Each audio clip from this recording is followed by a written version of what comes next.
Greetings. So on Friday evening, I gave a talk for Fairfield House in Bath for the commemoration of the 129th anniversary of the Battle of Adwa. It was an online event, and my own contribution was a short talk about the role of faith in that battle and in that victory. So I thought I'd re-record it. It's much for my own archives, but then natural extension is to share it in the spirit of the anniversary. So that's what I'm now doing. So I just share the screen and I'll talk it through. So hopefully you can see these slides here. So faith and sovereignty, the spiritual dimension of the Battle of Adwa. The Battle of Adwa, fought on March the 1st, 1896, was more than a military confrontation. It was a defining moment where faith, national identity, and resistance against colonialism converged.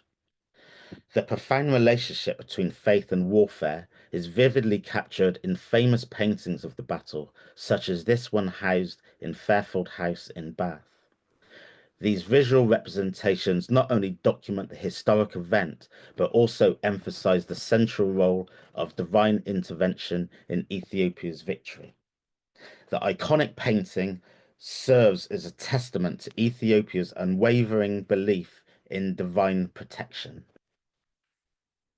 Emperor Menelik II, adorned with a royal crown and velvet cape, is depicted in the upper left corner, sheltered beneath a ceremonial umbrella, a symbol of both earthly authority and divine favor. Below him, Empress Tetu appears mounted on a richly adorned horse, carrying a revolver, also under a royal umbrella, signifying righteousness and moral integrity. Her presence underscores her crucial role not only in military strategy, but in spiritually fortifying the troops. Behind Emperor Menelik can often be found this hooded figure, the priest carrying on his head the tabot, the replica of the Ark of the Covenant, carrying the Ten Commandments, the physical representation of God on the earthly dimension. It's as close as you can get, taking God with you side by side in the battlefield. And if you're not particular with this particular scene or this look of the priest carrying the tablet on his head, the replica of the Ark of the Covenant, every single Ethiopian Orthodox church has to have a tablet, but they're always covered and they're never seen with the naked eye. The only time they're taken out in public is at the ceremony called Timket. Um, which is where the tabots are taken out of the churches and paraded, but they're always concealed with this drape that the priests carry over their heads. So if you see this, and this is from a scene I took in in Birmingham this year, at the Timcat celebration, and you can see exactly the same style of the priest carrying the tablet on its head. And this was done in 1896 in exactly the same way, carrying the Ten Commandments and representation of God with them into battle.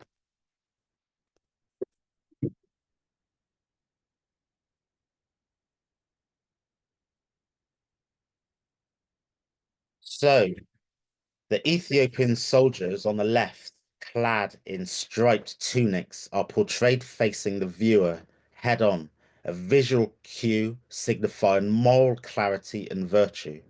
So you can see if you look on the left, all the Ethiopian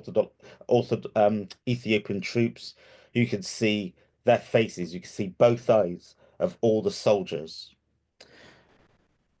This is in stark contrast to the Italian forces on the right, who all appear in sharp profile. This is an artistic choice of showing the Italians in one-dimensional profile, and this is rooted in Ethiopian religious iconography and serves to distinguish the righteousness from their adversaries. A striking feature of the painting is the depiction of St. George, Ethiopia's patron saint, hovering above the battlefield, encased in a halo of red, gold, and green, mounted on a white horse. St. George symbolizes divine intervention and protection. His presence reinforces the belief that Adwa was not just a military success, but a victory blessed by God. Through its rich symbolism and adherence to traditional Ethiopian artistic forms, the painting offers profound insights into the cultural and religious ethos that propelled the nation to victory. It captures how faith was not merely an element of Ethiopian society, but a force that shaped the outcome of the battle itself. Faith was not an abstract concept in Ethiopia's resistance against Italian invasion. It was a lived reality, deeply ingrained in the leadership and people.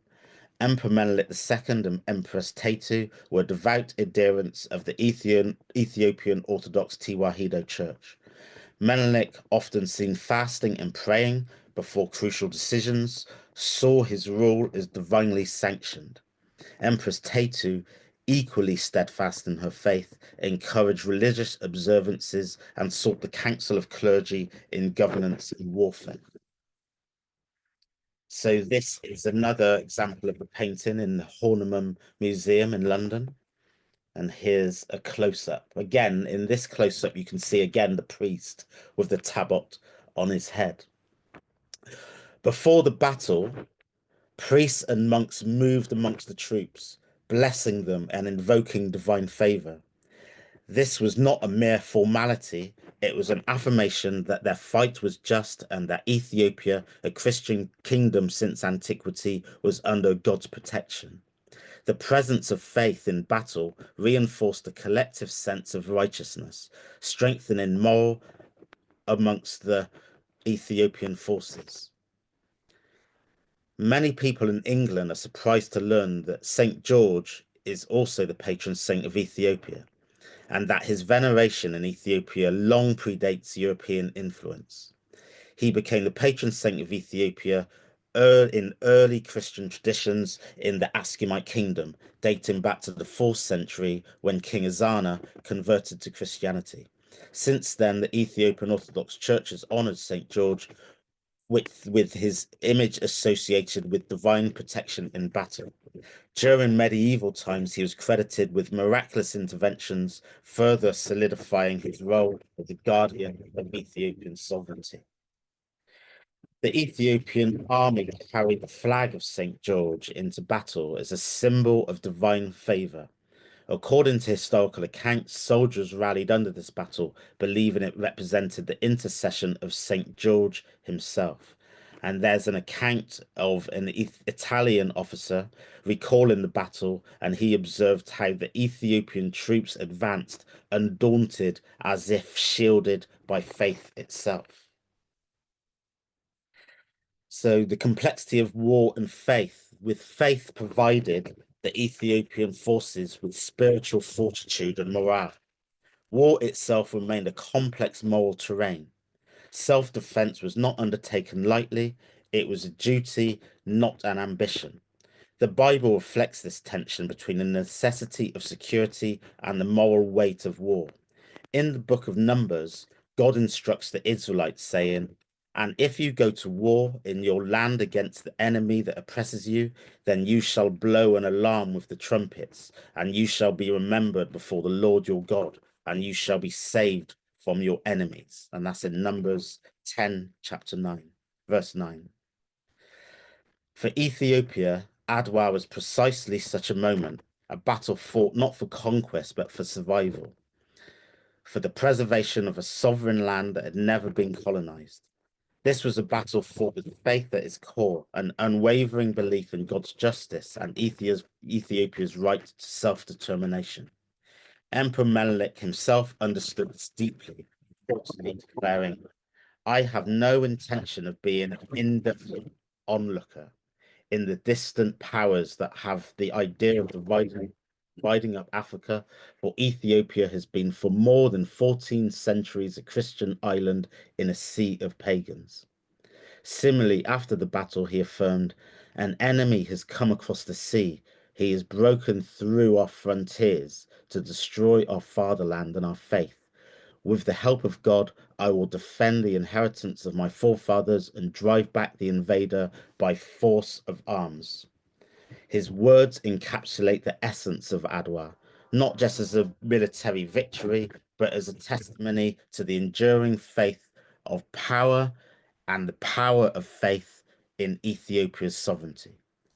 For these few words I give thanks, blessings and love. Have a blessed Adwa celebration day, and may the glory of God continue to shine on Ethiopia, make peace reign in that land, but also let peace reign across the entire earth, because it's needed now more than at any other time before. So give thanks, blessings, and love, and let's learn from the past and not repeat the mistakes of the past into the future. Give thanks.